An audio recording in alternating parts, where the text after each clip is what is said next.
يا حامل القرآن قد خصك الرحمن بالفضل والتيجان والروح والريحان يا حامل القرآن.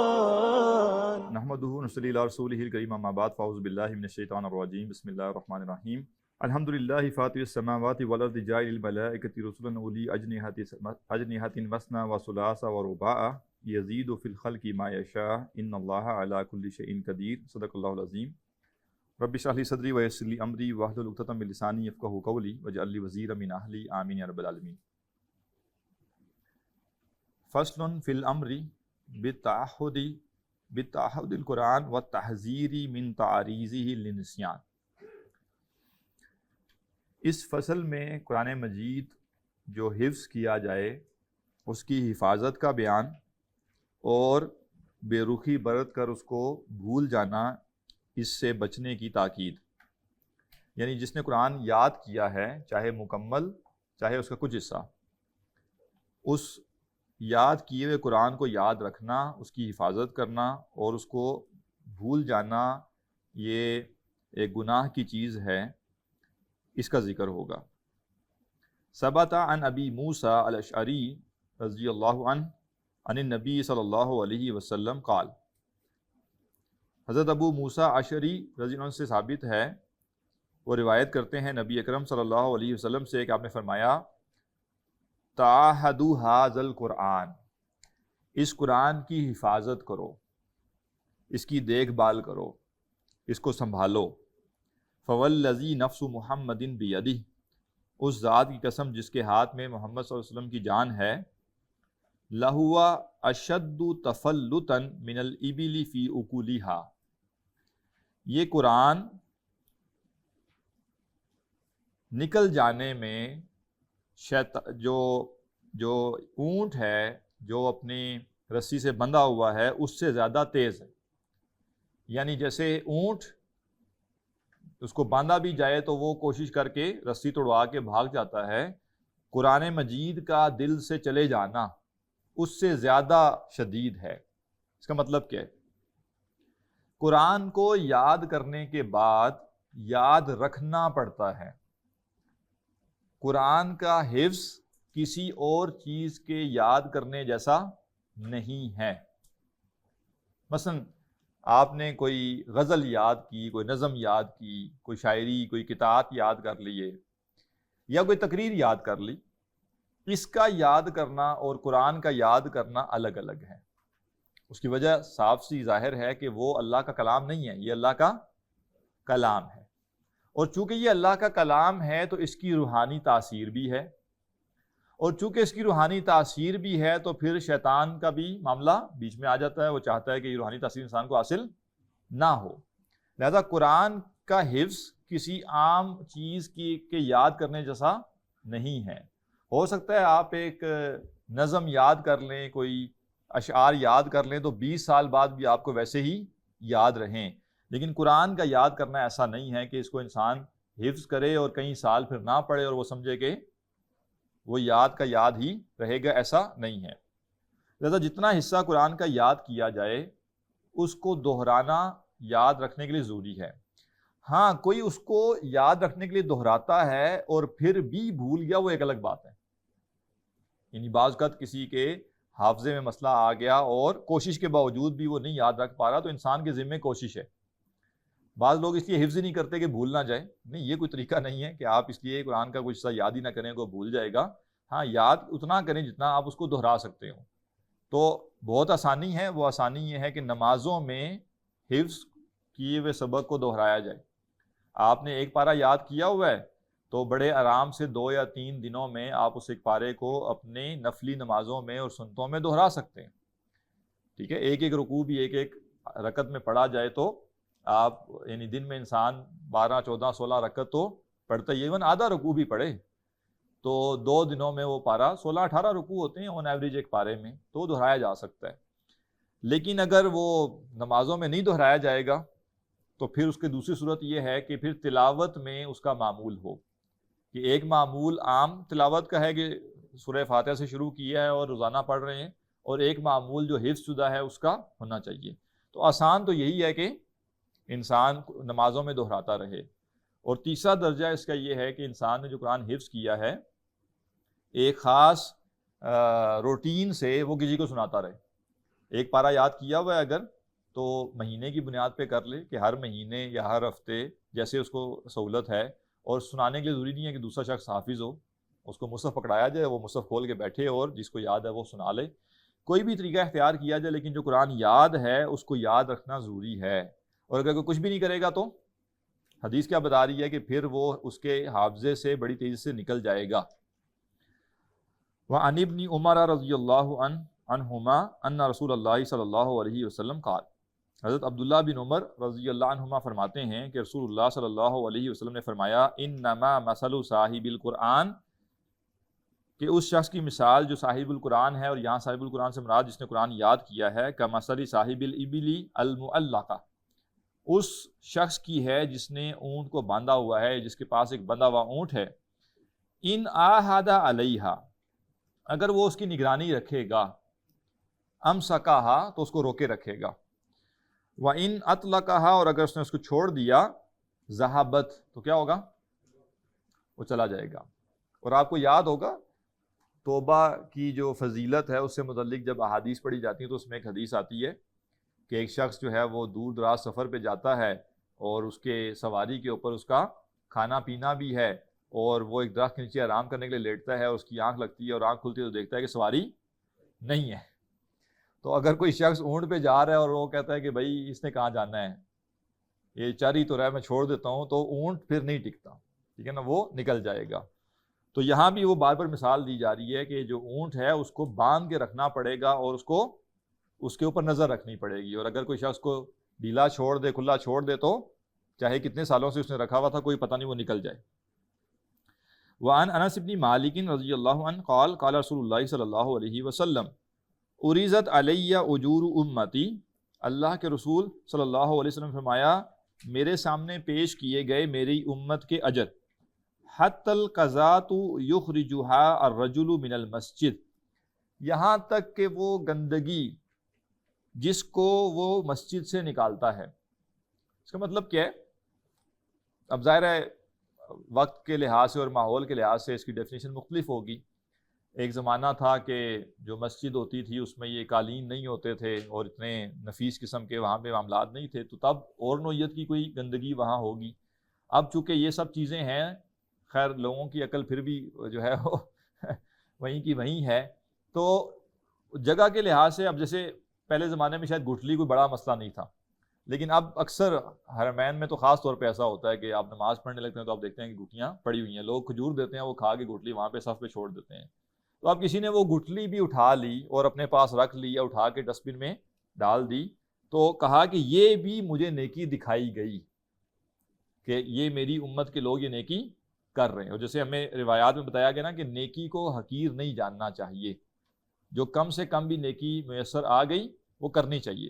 اور نیکی کو حقیر نہ جاننے کا مطلب کیا ہے؟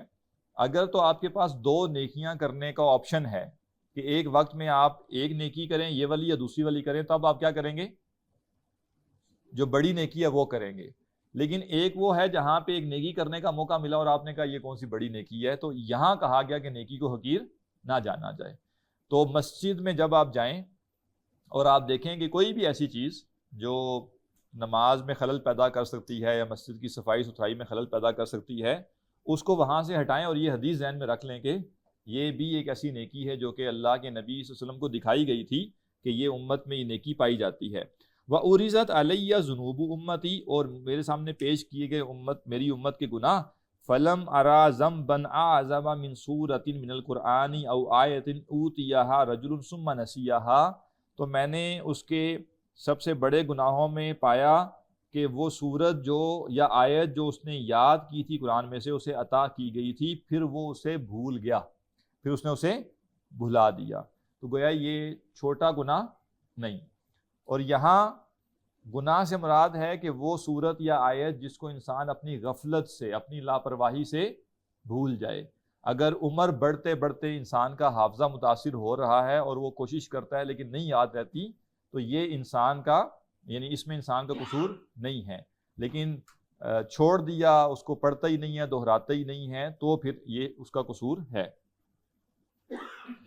وعن سعد بن عبادہ عن النبی صلی اللہ علیہ وسلم قال من قرأ القرآن ثم نسیہ، نے فرمایا کہ جس نے قرآن پڑھا، یعنی یہاں پڑھنے سے مراد یاد کرنا ہے، پھر اسے بھول گیا، لقی اللہ عز وجل یوم القیامت اجزم، تو قیامت کے دن اللہ سبحانہ وتعالیٰ کو اس طرح ملے گا کہ اس کا ایک ہاتھ نہیں ہوگا۔ فصل فی من نام عن وردہ، وہ شخص جو اپنے ورد کو چھوڑ کر سو گیا۔ اب آپ فصل کے عنوان سے اندازہ کر لیجئے کہ معیارات کہاں تک گر چکے ہیں۔ ورد سے مراد کیا ہے کہ جو آپ نے خود سے طے کیا ہوا ہوتا ہے کہ یہ آپ کی اپنے ساتھ کمٹمنٹ ہوتی ہے کہ میں نے اتنا قرآن پڑھنا ہے، اور نام عن وردہ سے مراد یہ ہے کہ وہ شخص جس نے اپنے آپ کے ساتھ یہ کمٹمنٹ کی ہوئی تھی کہ میں نے رات کو اتنا قرآن پڑھنا ہے، اور وہ قرآن پڑھے بغیر سو گیا، یا اس نے تہجد میں پڑھنا تھا اور وہ تہجد کے لیے نہیں جاگا اور سویا رہ گیا۔ یعنی آج تو لوگوں کو یہ بتانا پڑتا ہے کہ دیکھو صرف فرض نماز لازمی ہے، سنتے نہ بھی پڑھو تو نماز پوری ہو جائے گی، کیونکہ لوگ پڑھتے ہی نہیں ہیں، اور جو نہیں پڑھتے ان کو یہ بتانا پڑتا ہے کہ بھائی فرض بھی پڑھ لو تو منیمم ریکوائرمنٹ پوری ہو جائے گی۔ اور ہمارے اسلاف کا معاملہ یہ ہے کہ ان کے ہاں یہ بڑا کنسرن ہوتا تھا کہ میں نے رات کو قرآن کا اتنا حصہ پڑھنا ہے، اور دین نے باقاعدہ بتایا کہ جو شخص رات کو اپنا مقرر کیا ہوا حصہ نہ پڑھے تو اس کا حل کیا ہے۔ تو عن عمر بن الخطاب رضی اللہ عنہ قال قال رسول اللہ صلی اللہ علیہ وسلم من نام عن حزبہ من اللیل، آپ نے فرمایا جو شخص رات کو اپنا مقرر کیا ہوا حصہ پڑھے بغیر سو گیا، او ان شیء منہ، یا اس کا کچھ حصہ، مثلا ایک شخص نے طے کیا کہ میں رات کو ایک پارا پڑھوں گا، تو اگر پورا پارا پڑھے بغیر سو گیا، یا اس میں سے 3 پاؤ پڑھے، آدھا پارا پڑھا باقی رہ گیا، فَقَرَأَهُ مَا بَيْنَ صَلَاةِ الْفَجْرِ وَصَلَاةِ الظُّهْرِ، اور وہ اس کو پڑھ لیتا ہے فجر اور ظہر کی نماز کے درمیان، كُتِبَ لَهُ كَأَنَّمَا قَرَأَهُ مِنَ اللَّيْلِ، تو اس کے لیے ایسے ہی لکھا جائے گا گویا اس نے رات میں ہی پڑھا ہے۔ اب دیکھیں دین استقامت کا کیا طریقہ بتا رہا ہے کہ اگر مس ہو گیا، یہ نہیں کہا جا رہا روٹین یہ بنائی جائے، اگر مس ہو گیا تو بجائے اس کے کہ انسان کہے ہو چلو آج تو رہ گیا اب کل پڑھوں گا، کہا اس کو فجر سے ظہر کے بیچ میں پڑھ لے، اس کو جیسے چھوٹ دے دی جائے گی، اور اجر ویسے ہی لکھا جائے گا جیسے اس نے رات میں پڑھا۔ اس کا فائدہ کیا ہے؟ اس کا فائدہ یہ ہے کہ اگلے دن رات کو پھر وہ پڑھ لے گا آگے، اور اگر وہ چھوڑ دے گا تو کیا ہوگا؟ پھر وہ ایک ناغا ایک سے زیادہ ناغوں پر جائے گا، اور پھر وہ آہستہ آہستہ ہو سکتا ہے پکا ناغا ہو جائے۔ لہٰذا یہ اصول یہاں سے لیا جا سکتا ہے کہ کوئی بھی نیکی جو آپ روٹین سے کرتے ہیں، معمول ہے آپ کا کوئی بھی نیکی کرنے کا، اور کبھی کسی وجہ سے آپ وہ نیکی نہیں کر سکے، اس نیکی پر استقامت کا طریقہ یہ ہے کہ آپ وہ نیکی چھوٹنے کے باوجود کچھ ایسا کریں کہ کمپنسیشن ہو سکے۔ اور اگر آپ نے کہا جی خیر ہے ایک دن نہیں بھی ہوئی تو کیا مسئلہ ہوا، تو پھر تھوڑے دنوں بعد پھر ایک دفعہ نہیں ہوگی، پھر آہستہ آہستہ پہلے مہینے میں ایک دفعہ چھوٹی، پھر 15 دنوں میں ایک دفعہ وہ چیز چھوٹے گی، پھر ہفتے میں ایک دفعہ چھوٹے گی، اور آہستہ آہستہ روٹین بن جائے گی۔ لہٰذا کوئی بھی نیکی، اب ظاہر ہے یہاں فرائض کی بات نہیں ہوتی، یہاں کوئی بھی نیکی جو آپ روٹین سے کرتے ہیں، مثلا ایک شخص ہے صبح کچھ اذکار پڑھتا ہے، ایک دن اس نے نہیں پڑھے، تو ایک یہ کہ وہ کہے کہ جی کون سا فرض تھے خیر ہے، اور ایک یہ کہ وہ کہے کہ نہیں میں رات سونے سے پہلے پہلے یہ اذکار پڑھوں گا۔ یا اگر کوئی شخص مصروف رہا اور اذکار نہیں پڑھ سکا تو اس نے اس دن اضافی صدقہ کر دیا کہ بھئی آج صبح میں اذکار نہیں پڑھ سکا تو میں اضافی طور پہ، اضافی کا مطلب ہے کہ عام روٹین میں جو صدقہ کرنا ہے وہ الگ سے، یہ میں نے اضافی طور پہ کر دیا۔ اس کا فائدہ کیا ہے کہ انسان کے جو کانشیسنس ہے اس میں وہ نیکی پکی ہوئی ہوتی ہے کہ میں نے یہ کرنی ہے، اور اگلی دفعہ وہ چھوڑنے لگے گا تو اس کے ذہن میں یہ آئے گا کہ نیکی اگر یہ چھوڑنی بھی ہے تو کیا کرنا ہے، اس کے بدلے میں کوئی اور نیکی کرنی ہی کرنی ہے، تو شیطان کا حملہ اس کے لیے پھر کارگر نہیں ہوگا۔ تو ہوتا یہی ہے، اسی لیے استقامت کے اوپر تاکید کی گئی نا کہ ایک دفعہ جب وہ چھوٹ جاتی ہے چیز تو آہستہ آہستہ پھر وہ چیز بڑھنی شروع ہو جاتی ہے۔ اچھا اب اس حدیث کو دیکھیے جو اسلاف ہیں انہوں نے کیسے لیا۔ وعن سلیمان بن یسار قال قال ابو اسید، سلیمان بن یسار کہتے ہیں کہ ابو اسید نے کہا نمت البارحۃ عن وردی، میں کل رات اپنے ورد کو پورا کیے بغیر سو گیا، یعنی اپنی اسائنمنٹ پورے کیے بغیر سو گیا، حتی اصبحت، یہاں تک کہ صبح ہو گئی، اور صبح کا مطلب 9 بجے نہیں، صبح کا مطلب فجر، ٹھیک ہے نا، یعنی تہجد کا وقت ختم ہو گیا، فجر کا وقت شروع ہو گیا، کیونکہ مطلب پہلے انسان کے لیے 9 بجے جاگنا، مسلمان ہے کافر ہے، عجیب ہی بات تھی کہ کوئی بندہ سورج نکل آیا ہے اور 2 گھنٹے ہو گئے سورج کو نکلے ہوئے، بندہ سویا پڑا نہیں ہوتا تھا، یہ نہیں بھی نماز کسی نے پڑھنی، فجر کے وقت بندہ جاگ ہی جاتا تھا، جب چلیں بہت ہوگا سورج نکلنے پہ جاگ جائے گا، یہی ہوگا نا، یہ تو نہیں ہوگا کہ سورج 6 بجے نکل رہا ہے اور بندہ 9 بجے اٹھ رہا ہے، ایسا نہیں تھا کچھ۔ تو یہاں اصبحت کا مطلب جو ہے وہ فجر کا وقت ہے، یعنی تہجد نکل گئی اور فجر کے وقت آنکھ کھلی۔ اب سوچیے جنہوں نے تہجد پہ پابندی لگائی ہوئی تھی ان کے لیے فجر مسئلہ نہیں تھا، ان کی تو ٹینشن ہی ہوتی تھی کہ تہجد پڑھنی ہے، تو مس بھی اگر ہو رہی ہے تو تہجد ہو رہی ہے نہ کہ فجر۔ استرجعت، وہ کہتے ہیں میں نے سب سے پہلے کیا کیا، انا للہ و انا الیہ راجعون پڑھا، یعنی آنکھ کھلی دیکھا فجر کا وقت داخل ہو گیا ہے تو وہ انا للہ و انا الیہ راجعون پڑھ رہے ہیں۔ وکان وردی، اور جو تہجد میں نے پڑھنا تھا وہ کیا تھا، سورۃ البقرہ، سورۃ البقرہ پڑھنی تھی میں نے تہجد میں، یعنی اب آپ یہ بھی سوچئے کہ سونے سے پہلے طے کر کے، یعنی یہ اس لیے میں بار بار عرض کرتا ہوں نا، ان لوگوں کا کنسرن کچھ اور تھا، ہم تو سونے سے پہلے یہ سوچ کے ہوتے ہیں نا کہ بھائی صبح آفس کے کون کون سے کام ہیں، ٹھیک ہے نا، آفس پہنچنا ہے، یہ میٹنگ ہونی ہے، وہ میٹنگ ہونی ہے، صبح جو ہے وہ بچے کو جاتے ہوئے اسکول کی یہ فلاں چیز لے کے دینی ہے، تو ہمارا جو سارا ذہن ہے وہ سونے سے پہلے بھی اسی چیز کو سوچ رہا ہوتا ہے جس پہ پورا دن گزرا ہے، اور اسلاف کا یہ حال ہے کہ وہ سونے سے پہلے بھی یہ پلان کر رہے ہیں کہ بھئی میں نے صبح کون سی سورت پڑھنی ہے، اور پوری سورہ بقرہ 40 رکوع وہ کہہ رہے ہیں کہ میں نے تہجد میں پڑھنے تھے۔ فرأیت فی المنام، تو میں نے رات خواب میں دیکھا کأن بقرۃ تنتہنی، کہ گویا جو گائے ہے وہ مجھے سینگ مار رہی ہے، ٹھیک ہے، رات سورہ بقرہ پڑھنی تھی اور میں سویا رہ گیا اور تہجد کے لیے نہیں جاگا، تو مجھے خواب میں نے دیکھا کہ گائے جو ہے مجھے وہ ٹکریں مار رہی ہے، ٹھیک ہے نا، اور وہ مجھے تنگ کر رہی ہے۔ تو یہ معاملہ ہے، یعنی جب تعلق ہوگا قرآن کے ساتھ تو انسان کے خواب بھی اس کے مطابق ہو جائیں گے اور وہ چیزیں اس حد تک آئیں گی۔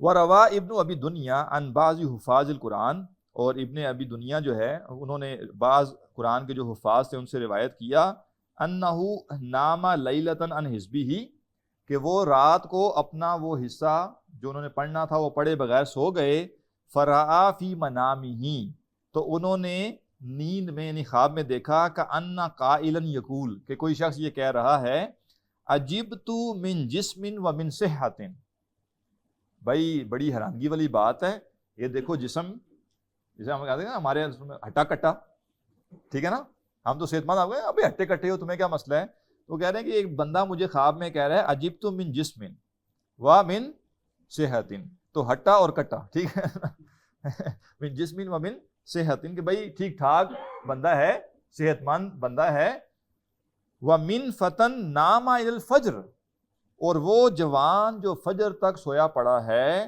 والموت لا تؤمن خطفاتہ، اور موت کا جو اچک لینا ہے اس سے بے خوف نہیں ہوا جاتا، فی ظلم اللیل اذا یسری، رات کے اندھیرے میں جب کہ وہ گزر جائے، یعنی یہ بندہ ٹینشن فری ہو کے سویا ہوا ہے، اس کو نہیں پتا کہ جو موت ہے وہ رات کے وقت بھی آ سکتی ہے، رات کو بھی آ کے اس کو اچک سکتی ہے، تو یہ کیسے ٹینشن فری ہو کے صحت مند ہوتے ہوئے تہجد نہیں پڑھ رہا ہو، سویا ہوا ہے۔ تو ان کے ذہن پہ سوار ہے کہ تہجد پڑھنی ہے، اور نہیں پڑھ رہے تو وہ بات ان کے خواب میں آ رہی ہے، اور ہم ماشاءاللہ آج وہ لوگ بھی بڑے دھڑلے سے اپنے آپ کو مسلمان کہتے ہیں جو ہفتہ ہفتہ نماز نہیں پڑھتے، اور وہ کہتے ہیں جی ہم مسلمان ہیں، تو کیوں زوال کا شکار ہیں ہم؟ جواب مل رہا ہے نا، یہی مسئلہ ہے، ہم اسلاف سے بہت دور ہیں، ہم اسلاف کی زندگیاں پڑھیں گے تو ہمیں پتہ چلے گا کہ یہ متھ نہیں ہے بھائی، یہ لوگ تھے، جیتے جاگتے تھے، اور اللہ تعالیٰ نے ان لوگوں کے ہاتھوں اسلام کو، یعنی اسلام جو ہے اس کو غلبہ دیا، اور اللہ تعالیٰ نے مسلمانوں کو عزت دی تھی، کیونکہ ان کا کنسرن جو تھا وہ اللہ اس کی کتاب اور اس کا دین تھا.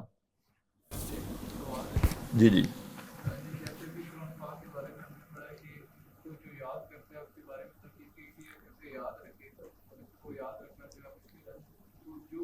مشکل ہے، میں نے تو نہیں کہا کہ مشکل ہے. ہم نے یہ کہا کہ اگر اس کا خیال نہیں رکھے گا تو بھول جائے گا. یہ نہیں کہا کہ اس کو یاد رکھنا مشکل ہے، بلکہ قرآن کو یاد رکھنا بہت آسان ہے. کیوں؟ کیونکہ بندے نے روز نماز پڑھنی ہے. شعر اس نے روز نہیں پڑھنے، اور کوئی چیز اس نے روز نہیں پڑھنی، لیکن نماز اس نے پڑھنی، اور نماز کا ایک لازمی جز قرآن ہے. تو جو حدیث میں کہا گیا وہ یہ نہیں کہا گیا کہ قرآن کا یاد رکھنا مشکل ہے. یہ کہا گیا کہ جو قرآن کو یاد کر کے اس کو مینٹین نہیں کرے گا تو قرآن بھول جائے گا، یہ کہا گیا. اگر کوئی بھول جاتا ہے تو لگتا ہے کہ وہ کافی عمر والے اپنے یوز پہ کیا تھا، لیکن اب اس کو یہ احساس ہوتا ہے کہ مجھے اس کو یاد کرنا چاہیے، لیکن مکمل طور پر کو بھول چکا تو پھر کیا کرنا چاہیے؟ جی یعنی سوال یہ ہے کہ اگر کسی نے قرآن یاد کیا اور بھول گیا، اب جب اس کو یہ احساس ہوا تو اب کیا کرے؟ جب احساس ہو، جو بھی عمر ہو، چاہے 20 سال ہو، 40 ہو، 60 ہو، 80 سال ہو، جب اس کو یہ احساس ہوا کہ میں نے قرآن یاد کیا تھا اور میں بھول گیا، اس دن سے واپس یاد کرنے کی کوشش شروع کر دے گا. اور جتنی اس کے پاس مہلت ہوگی اس میں جتنا وہ یاد کر پائے گا وہ یاد کرے گا. اللہ کے حضور جا کے وہ یہ کہہ سکے گا کہ اے اللہ جیسی مجھے احساس ہوا میں نے تلافی کرنے کی کوشش کی ہے. یہ نہیں ہوگا کہ بندہ کہ جی اب 60 سال عمر ہو گئی ہے، اب کہاں سے یاد ہو پائے گا، اب میں کیا کروں. نہیں، کوشش کرنی ہے، ہمارے ذمے کوشش ہے. جی آپ کو اگر پتہ چلے تو مجھے بھی بتائیے، ٹھیک ہے نا؟ کیونکہ جتنے حاضرین مجلس بیٹھے ہیں شاید حافظے کا سب سے شدید مسئلہ مجھے ہی لاحق ہوگا. ٹھیک ہے،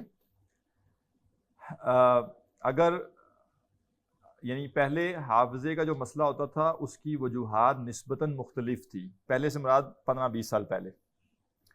اب جو حافظے کے مسائل ہیں ان کی وجوہات نئی متعدد آ چکی ہیں. ایک جو مسئلہ ہے وہ تو ہمیشہ سے چلا آ رہا ہے، اور وہ ہم نے امام شافعی کے شعر میں بھی دیکھا کہ جب انہوں نے اپنے استاد سے شکوہ کیا کہ مجھے میرا حافظہ کمزور ہے، تو ان کے استاد نے کہا کہ گناہ چھوڑ دو. تو یہ تو سب کے لیے کامن ہے. انسان یہ دیکھے کہ کیا جو اس کو حافظہ عطا کیا گیا تھا، اور خاص طور پہ وہ حافظہ جس میں دین کی باتیں محفوظ رہنی تھی، قرآن محفوظ رہنا تھا، اگر اس میں گڑبڑ ہو رہی ہے تو کیا وہ اللہ سے دور تو نہیں؟ تو ایک تو گناہ چھوڑنے والا عمل ہے، یہ سب کے لیے ہے. دوسرا جو اسباب کے درجے میں چیزیں ہیں وہ یہ ہے کہ ذہن کی یکسوئی حافظے کو بہتر کرتی ہے، اور ذہن کا انتشار حافظے کو ڈسٹرب کرتا ہے. یہ جو ملٹی ٹاسکنگ ہے، یہ جو ہیپ ہیزرڈ سی روٹین ہے کہ کبھی ادھر کبھی ادھر، آج یہ کر رہے ہیں کل وہ کر رہے ہیں، اور 12 چیزوں میں ہاتھ ڈالا ہوا ہے، اور فلسفہ بھی پڑھ رہے ہیں، قرآن بھی حفظ کر رہے ہیں، تاریخ کو بھی دیکھ رہے ہیں، اس کو بھی دیکھ رہے ہیں، یعنی ہر چیز میں بندہ پڑا ہوا ہے. تو مجھے لگتا ہے کہ یہ ایک حافظے کے خراب ہونے کی ایک وجہ ہے. دوسرا حافظے کے خراب ہونے کی وجہ یہ ہے کہ ہم بہت زیادہ دن کا حصہ ایکٹیو گزارتے ہیں. ایکٹیو حصہ سے کہ ڈیٹا فیڈ کرتے ہیں اپنے آپ کو. وہ کچھ حصہ دن کا ایسا ہونا چاہیے جب ڈیٹا نہ فیڈ ہو رہا ہو. میں ایک مثال عرض کرتا ہوں.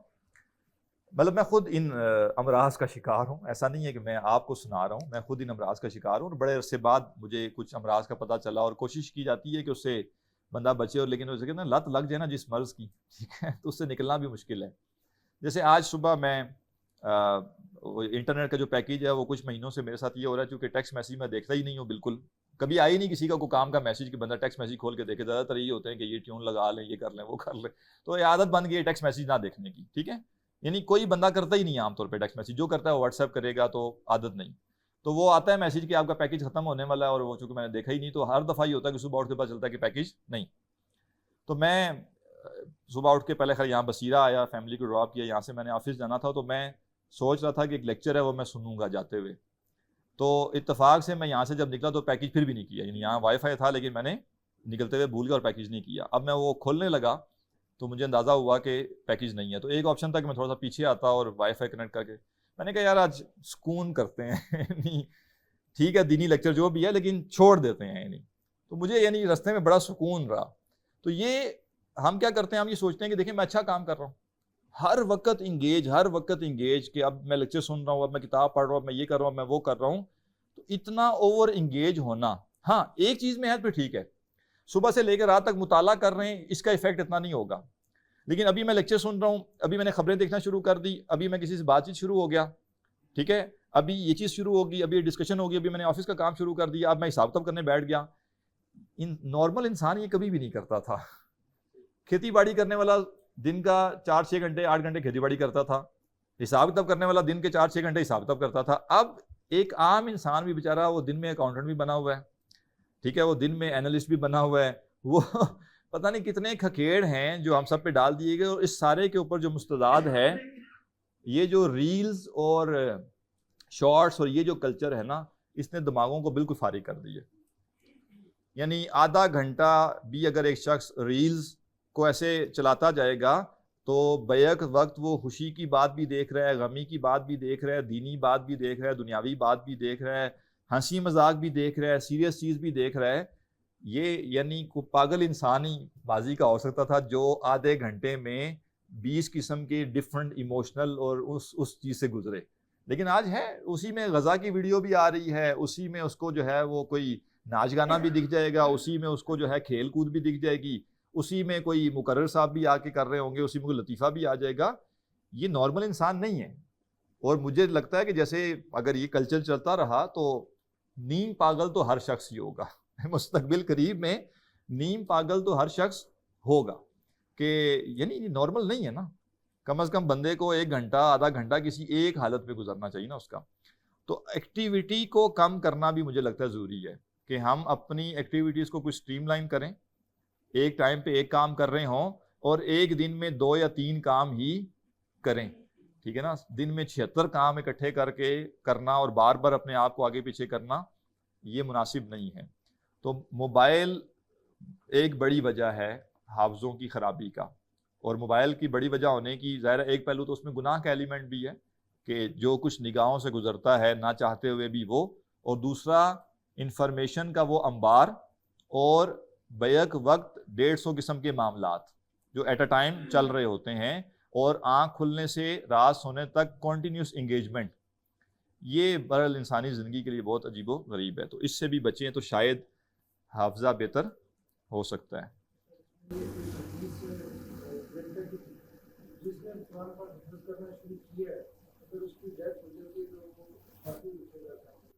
میرے علم میں نہیں ہے کہ ایسی حدیث ہے یا نہیں، واللہ اعلم. اور کوئی سوال تو نہیں؟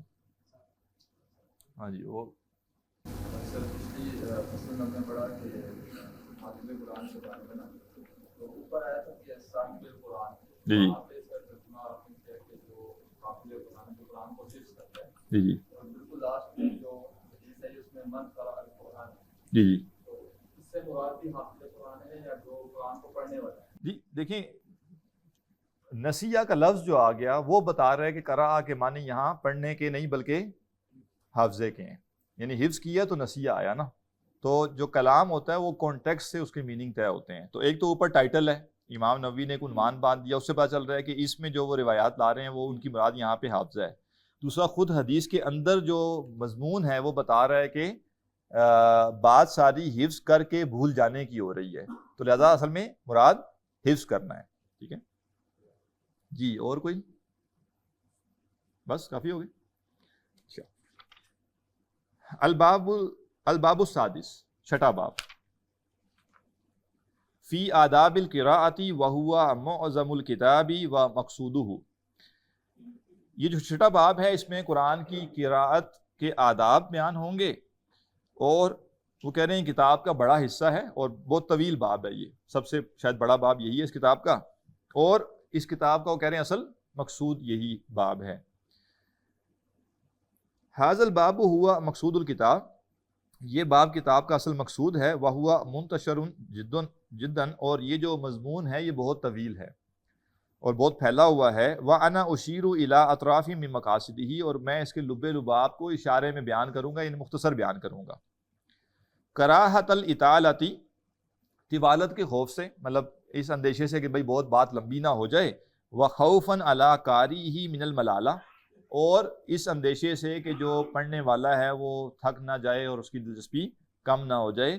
تو جو کچھ یہ بیان کر رہے ہیں امام نووی کے مطابق وہ کیا ہے؟ شارٹ ہے، بریف ہے. ٹھیک ہے، تو آپ یہ نہ کہیے گا کہ اتنی لمبی بات کیوں ہو رہی ہے. ان کے مطابق یہ بریف ہے. فَأَوَّلُ ذَلِكَ، تو اس میں جو سب سے پہلی بات ہے انہو یجب علی القاری الاخلاص، کہ سب سے پہلی چیز جو قاری پر، ان قرآن کے پڑھنے والے پر لازم ہے، واجب ہے، وہ ہے اخلاص. کما قدمناہ، جیسے ہم نے اس کو پہلے ذکر کیا. تکرار کا مقصد یہ ہے کہ یہ بات ذہن نشین ہو جائے کہ باقی سب چیزوں سے مقدم کیا چیز ہے؟ اخلاص. اخلاص ہے تو یہ باقی چیزیں فائدہ دیں گی، اخلاص نہیں ہے تو باقی چیزیں فائدہ نہیں دیں گی. وَمُرَاعَةُ الْأَدَبِ مَعَ الْقُرْآنِ، اور قرآن کے ساتھ ادب کے ساتھ پیش آنا یا قرآن کے آداب کی رعایت رکھنا. فَيَنبَغِي أَن يَسْتَحْضِرَ فِي نَفْسِهِ أَنَّهُ يُنَاجِي اللَّهَ تعالی. بڑی پیاری بات کہ اسے چاہیے کہ ذہن میں یہ مستحضر رکھے کہ وہ اللہ سے سرگوشی کر رہا ہے، بات چیت کر رہا ہے، کلام کر رہا ہے. تو قرآن پڑھنے والا کیا کرے؟ بک نہیں پڑھ رہا، وہ اللہ سے سرگوشی کر رہا ہے، اللہ سے ہم کلام ہے، اللہ سے بات کر رہا ہے. وَيَقْرَأَ عَلَى حَالِ مَن يَرَى اللَّهَ تَعَالَى، اور اسے چاہیے کہ وہ ایسے پڑھے جیسے وہ اللہ کو دیکھ رہا ہے. فَإِنَّهُ إِن لَّمْ يَكُنْ يَرَاهُ فَإِنَّ اللَّهَ تَعَالَى يَرَاهُ، اور اگر وہ پڑھتے ہوئے یہ کیفیت نہیں پیدا کر سکتا تو پھر وہ یہ کیفیت پیدا کرے کہ اللہ اسے دیکھ رہا ہے. تو وہ جو حدیث تھی، اس حدیث کا دیکھیے استدلال انہوں نے کیا کیا. حدیث ہے نا کہ ان تعبد اللہ کأنک تراہ، اس حدیث کو وہ یہاں لائے ہیں کہ چونکہ وہاں بندگی کا حکم ہے تو تلاوت قرآن کیا ہے؟ یہ بھی ایک بندگی ہے. اور تلاوت قرآن میں خاص چیز یہ ہے کہ یہ اللہ کا کلام ہے. یہاں یہ نقطہ صرف دہرا رہا ہوں میں مختصراً کہ اللہ سبحانہ تعالیٰ کو امیجن نہیں کرنا. وہ قرآن نے واضح کر دیا لیسا کمثلہ شیء، اس جیسی کوئی شے نہیں ہے. تو جس کے مثل کوئی شے نہ ہو آپ اس کا تصور قائم نہیں کر سکتے، اور جس شے کا تصور انسان کے ذہن میں آ جائے وہ خدا نہیں ہے. تو سادی بات یہ کہ جو نقشہ انسان کے ذہن میں سما سکتا ہے وہ خدا نہیں ہے، وہ اللہ سبحانہ تعالیٰ کی ذات نہیں ہے. لہٰذا اللہ سبحانہ تعالیٰ کو امیجن کرنے کا نہیں کہا جا رہا، بلکہ یہ کہا جا رہا ہے کہ بندگی ایسے کرو جیسے تم اللہ کو دیکھتے اور بندگی کرتے. جیسے کسی کو یہ کہا جائے کہ بھئی تم ایسے، جیسے ہوتا ہے نا بعض کو ٹیچر کلاس میں ٹیسٹ دے کے باہر چلا جاتا ہے اور کہتا ہے کہ ایسے ہی ٹیسٹ کرو جیسے میں سامنے کھڑا ہوں. تو اب اس کا یہ مطلب نہیں ہے کہ لوگ ذہن میں ٹیچر کی تصویر نقش کریں گے، بلکہ وہ یہ کیفیت پیدا کریں گے کہ استاذ کھڑا ہوا نگرانی کر رہا ہے اور ہم نے اس کی نگرانی میں جیسے ٹیسٹ کرنا تھا ویسے کریں گے. اسی طرح عبادت کرتے ہوئے انسان نے تصور نہیں کوئی قائم کرنا، بلکہ انسان نے یہ کرنا ہے کہ اگر اللہ سبحانہ تعالیٰ کو انسان دیکھ رہا ہوتا تو جس درجے بندگی ہوتی اس درجے بندگی کی کوشش کرنی ہے دیکھے بغیر. اور فضیلت کس چیز میں ہے؟ فضیلت اس میں نہیں ہے مثلا میں یہاں بیٹھا ہوں اور کوئی کام کر رہا ہوں اور یہاں اوپر ایک کیمرہ لگا ہوا ہے اور مجھے پتا ہے کہ کوئی بندہ پیچھے بیٹھ کے مانیٹر کر رہا ہے اور میں بڑے تمیز سے سیدھا ہو کے بیٹھا ہوا ہوں. تو اس میں میرا کوئی کمال نہیں، کیونکہ کیمرہ لگا ہے اور مجھے پتا ہے کیمرہ لگا ہے. ایک یہ کہ مجھے کیمرہ نہیں لگا ہوا اور پھر بھی اور کوئی دیکھ بھی نہیں رہا، پھر بھی میں کوئی گڑبڑ نہیں کر رہا، کوئی چیز اٹھا کے جیب میں نہیں ڈال رہا. تو اب انسان کہے گا کہ دیکھیں بھائی کوئی کیمرہ نہیں لگا ہوا تھا، کوئی نگرانی کرنے والا نہیں تھا، پھر بھی یہ شخص ایسے وہاں رہا جیسے اس کے اوپر کوئی نگران موجود ہے. اللہ سبحانہ تعالیٰ کو دیکھ کر تو ہر شخص ہی بندگی کر لے گا. فضیلت یہ ہے کہ انسان دنیا میں ہے، اللہ سبحانہ تعالیٰ کو اس نے دیکھا نہیں ہے، ایمان بالغیب ہے، اور اپنی بندگی کو بہتر کرتے کرتے کرتے کرتے اس مقام پر لے گیا کہ گویا وہ اللہ کو دیکھ کر جس طرح کی بندگی کرتا ویسی اس نے دیکھے بغیر کی ہے. اور اسی لیے یہ ہائیسٹ لیول ہے، اس سے اوپر پھر کچھ نہیں ہے. یہ دی اینڈ ہے، بندگی کا یہ اینڈ ہے کہ انسان دنیا میں اللہ کی بندگی ایسے کرے گویا وہ اس کو دیکھ رہا ہے. اور دیکھیے اس کی مثال ایک لیجئے، جب ہم چوری کرنے پر قدرت رکھتے ہوں اور ہمیں نظر آ رہا ہے کوئی بھی نہیں دیکھ رہا، اور اگر ہم نے یہ چیز ہڑپ کر لی تو کسی کو پتہ بھی نہیں چلنا، کوئی آثار بھی نہیں ہے کسی کو پتہ چلنے کے، اور ہم کہتے ہیں نہیں اللہ دیکھ رہا ہے، تو یہ اس کو ہم ایمان کہتے ہیں نا. ٹھیک ہے نا، کہ دیکھیں بھائی پورے اس کے پاس گنجائش تھی اور اس نے پھر بھی اس لمحے اس کو یہ یاد رہا کہ اللہ دیکھ رہا ہے. اسی طرح اللہ کی بندگی کرتے ہوئے انسان کو یہ لگے کہ اللہ اگر میرے سامنے، میں اللہ کو دیکھ رہا ہوتا اپنے سامنے، تو میں کیسی بندگی کرتا، اس مقام پہ جانا یہ ہائیسٹ ہے. اسی لیے حدیث میں فوراً یہ کہہ دیا گیا کہ اگر تم یہ مقام نہیں پا سکتے تو کیا کرو، پھر اس مقام پہ تو آؤ کہ اللہ تمہیں دیکھ رہا ہے. ٹھیک ہے نا. تو تصور کرنے کا نہیں کہا گیا، امیجن کرنے کا نہیں کہا گیا. تو یہاں وہ کہہ رہے ہیں کہ تلاوت کے ساتھ بھی یہ معاملہ ہونا چاہیے کہ گویا بندہ تلاوت کر رہا ہے، یہ اس لیول پر بیٹھ کر کے گویا وہ اللہ سبحانہ تعالیٰ کے سامنے موجود ہے اور اللہ کو دیکھتے ہوئے تلاوت کر رہا ہے. اور یہ نہیں کر سکتے تو کیا کرو، تلاوت کرتے ہوئے یہ تو دیکھو، یہ تو ذہن میں رکھو کہ اللہ مجھے دیکھ رہا ہے. اور یہ بڑی اہم بات ہے کہ انسان جب قرآن کی تلاوت کرے تو اس کے دل میں یہ بات آئے کہ جس کا میں کلام پڑھ رہا ہوں اس کو یہ معلوم ہے کہ میں اس کا کلام پڑھ رہا ہوں، اور میرے اس کلام پڑھنے پر وہ خوش ہے، تو اس سے جو اس کی کیفیت ہوگی وہ بہت بہتر ہوگی. فصل فی استحباب السواک لقراءۃ القرآن. قرآن کی قراءت کے لیے مسواک کرنے کا مستحب ہونا، یعنی کوئی شخص قرآن کی تلاوت کا ارادہ کرے تو تلاوت قرآن سے پہلے وہ مسواک کرے. اب یہ سب چیزیں کیا ہیں؟ قرآن کے ادب، قرآن کی عظمت کے ساتھ ہیں. یعنی یہ فرائض میں سے نہیں ہے کہ کوئی شخص کہے کہ یہ فرض ہیں کہ نہیں، بلکہ ایک شخص کا قرآن کو یہ اہمیت دینا کہ بھئی یہ اللہ کا کلام ہے، لہٰذا میں یہ پڑھنے لگا ہوں تو میں کیا کروں، اپنے آپ کو بہتر سے بہتر حالت میں لے کر آؤں. وَيَنبَغِي إِذَا أَرَادَ الْقِرَاءَةَ أَن يُنَظِّفَ فَمَهُ بِالسِّوَاكِ وَغَيْرِهِ. اور یہ چاہیے کہ وہ یہ کرے کہ جب قرآن کی قراءت کا ارادہ کرے تو اپنے منہ کو صاف کرے مسواک سے یا کسی اور شے سے. والاختیار فی السواک، اور زیادہ افضل یا بہتر چیز مسواک کا استعمال ہے. ان یکون بعود من اراک، اور چاہیے کہ جو مسواک ہے وہ ہو عود کی، یعنی جو پیلو کی لکڑی ہے اس کی. ویجوز بسائر العیدان، اور ہر طرح کی لکڑی سے مسواک جائز. ٹھیک ہے، یعنی کسی بھی درخت کی جو ٹہنی ہے جس سے مسواک کرنا ممکن ہے اسے مسواک کی جا سکتی ہے. البتہ وہ کہہ رہے ہیں کہ جو پیلو کی لکڑی ہے اس سے مسواک جو ہے وہ زیادہ افضل ہے. وَيَجُوزُ بِسَائِرِ الْعِيدَانِ وَبِكُلِّ مَا يُنَظِّفُ. اور لکڑی کیا، وہ کہہ رہے ہیں کہ ہر وہ شے جس سے صفائی حاصل ہو سکتی ہے اسے مسواک کرنا یا اسے دانت صاف کرنا وہ جائز ہے، کوئی مسئلہ نہیں. یعنی زیادہ بہتر ایک چیز بتا دی گئی، لیکن کسی بھی شے سے کر سکتے ہیں. کل خرقۃ الخشینۃ والاشنان، کھردرا کپڑا جو ہوتا ہے اس سے بھی. ٹھیک ہے نا، کوئی کھردرا کپڑا ہے انسان کو لگتا ہے کہ اس سے دانت صاف ہو سکتے ہیں، وہ اس سے کرنا چاہے اس سے کر لے. اب ظاہر ہے ہمیں حیرانگی ہو رہی ہوگی، ٹھیک ہے، کہ کھردرا کپڑا یہ سب چیزیں، ظاہر ہے پہلے تو یہ چیزیں نارمل استعمال ہوتی تھی کہ یا آپ نے مسواک سے کر لیا یا کسی کھردرا کپڑا جو ہے وہ استعمال کر لیا. اور اشنان جو ہے ایک جڑی بوٹی ٹائپ چیز ہوتی تھی جس کا جو ہے وہ صفوف بنایا جاتا تھا، اور یہ صفوف جو ہے وہ موجودہ دور کے صابن کا کام کرتا تھا. اس میں جھاگ کا ایلیمنٹ بھی ہوتا تھا، اور ڈینٹونک کہہ لیں آپ، ٹھیک ہے نا، ماضی کا ڈینٹونک. ٹھیک ہے نا. تو کہا کہ بھئی آپ چاہیں تو مسواک استعمال کریں، چاہے تو کھردرا کپڑا کو استعمال کریں، اور چاہے تو یعنی اولڈ ڈینٹونک استعمال کریں. ٹھیک ہے نا. وغیر ذالک، اس کے علاوہ بھی جو بھی کوئی شے ہے جس سے آپ کو دانت کی صفائی حاصل ہو سکتی ہے. اب دیکھیں وغیر ذالک میں ان کو پتا تھا کہ ٹوتھ برش بھی آنا ہے، ٹھیک ہے نا، تو گنجائش پیدا کر دی. تو اسی لیے یعنی بعض لوگ خام خواہ انتہا پہ چلے جاتے ہیں، وہ کہتے ہیں ٹوتھ برش جو ہے یہ کیا مسواک نہیں، جائز ہے بھائی، جائز میں تو کوئی مسئلہ نہیں. ہاں افضل ہم کہیں گے پھر بھی مسواک ہے.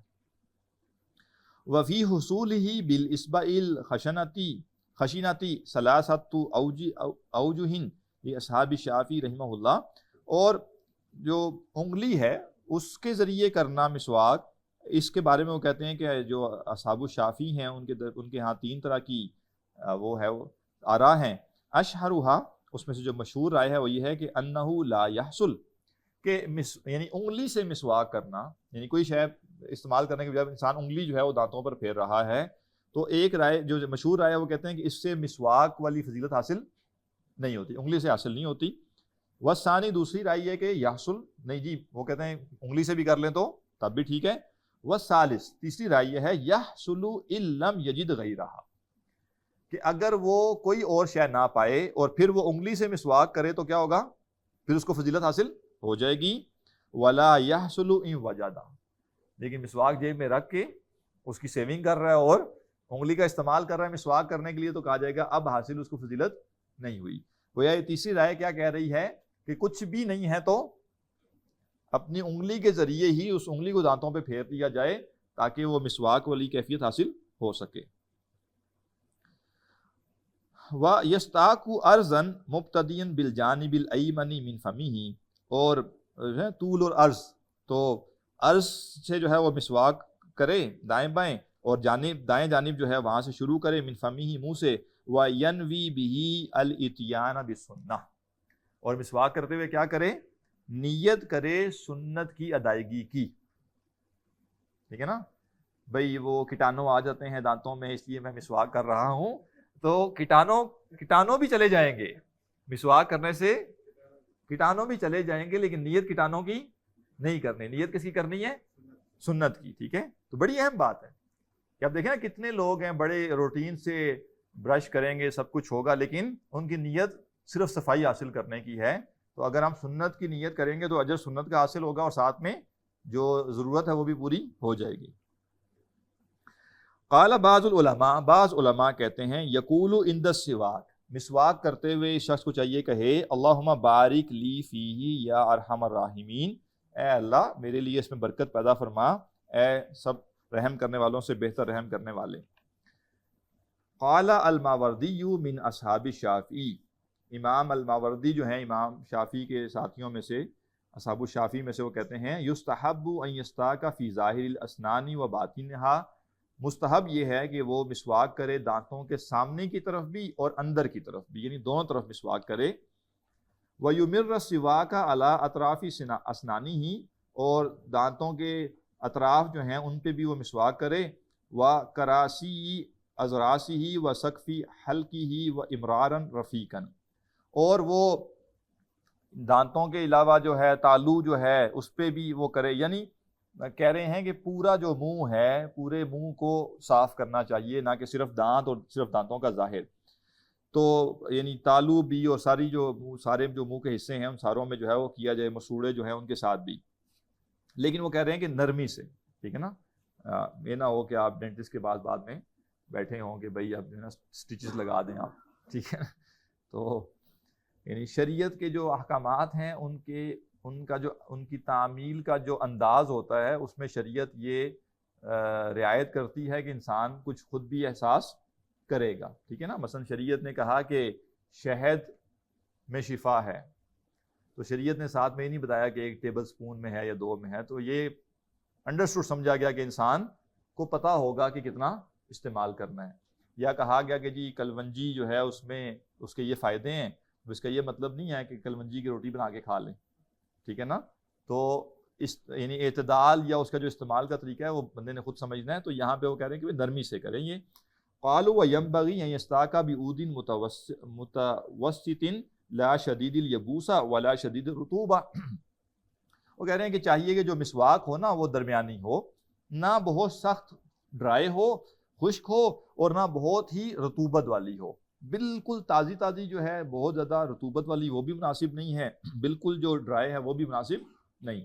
ظاہر جو بہت سافٹ ہوگی وہ مسواک کا کام کرے گی نہیں، اور جو بالکل خشک لکڑی ہوگی اس کے اندر وہ جو لیکوڈ ایلیمنٹ تھا جو کہ آپ کہہ لیجیے دانتوں کی صفائی کے لیے وہ کر رہا تھا، وہ پھر ڈرائی برش بن گیا، تو زیادہ وہ کہہ رہے ہیں جو درمیانی مسواک ہے وہ بہتر ہے۔ فَإِنِ اشْتَدَّ يُبْسُهُ لَيَّنَهُ بِالْمَاءِ، اور اگر وہ مسواک جو ہے زیادہ سخت ہو چکی ہو تو اس کو پانی سے نرم کر لے، پانی میں تھوڑا سا بھگو دے تو وہ اس کی جو ٹپ ہے وہ نرم ہو جائے گی۔ وَلَا بَأْسَ بِاسْتِعْمَالِ سِوَاكِ غَيْرِهِ بِإِذْنِهِ، اور کسی اور کی مسواک اس کی اجازت سے استعمال کرنے میں کوئی حرج نہیں، ٹھیک ہے۔ بات کو ہوتا ہے نا کہ بھئی مسواک ایک شخص دوسرے کی استعمال نہیں کر سکتا، تو کوئی ایسا مسئلہ نہیں ہے، ظاہر ہے وہ استعمال کرے گا دھو کے، اور دھو کر اس کو واپس کر دے گا۔ وَأَمَّا إِذَا كَانَ فَمُهُ نَجِسًا بِدَمٍ أَوْ غَيْرِهِ، اور اگر جو منہ ہے وہ نجس ہو خون کی وجہ سے یا کسی اور وجہ سے، مثلا ایک شخص ہے اس کو قے ہوئی، یا ایک شخص ہے اس کو کوئی پیپ جو ہے اس کے دانتوں سے نکل رہی ہے، تو خون ہے یا پیپ ہے یا قے ہوئی ہے، تو وہ کہہ رہے ہیں کہ اب گویا یعنی عام روٹین سے ہٹ کے ایک ناپاکی کا ایلیمنٹ اس میں چونکہ ہے، تو وہ کیا کرے، فَإِنَّهُ يُكْرَهُ لَهُ قِرَاءَةُ الْقُرْآنِ قَبْلَ غَسْلِهِ، پھر وہ دھوئے بغیر قرآن کی تلاوت نہ تلاوت کر رہا ہے، اس کو محسوس ہوا کہ دانت سے خون آ گیا ہے، تو وہ جائے اور کلی کرے اور پھر تلاوت کرے۔ اسی طرح اور اگر اس کو لگا کہ وضو نہیں رہا خون نکلنے سے تو پھر وہ وضو بھی کر لے، اور اگر جو ہے وہ پیپ نکلی ہے دانت سے، دانت کے جڑ سے یا کہیں سے، یا کوئی اس کو قے ہوئی، کچھ بھی ایسا ہوا، تو کہہ رہے ہیں کہ وہ پھر پہلے اس کو منہ کو دھوئے۔ وَهَلْ تَحْرُمْ، اور اب سوال یہ کہ کیا اس طرح کی کنڈیشن میں تلاوت کرنا حرام ہے؟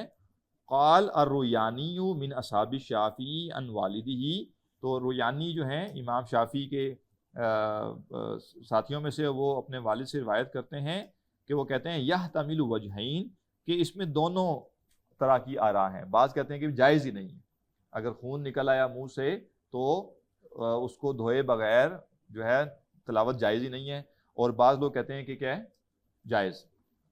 تو چونکہ آداب کی بات ہو رہی ہے تو ہم کہیں گے کہ پسندیدہ یہ ہے کہ انسان وہ کرے، کلی کرے اور پھر وہ تلاوت کرے۔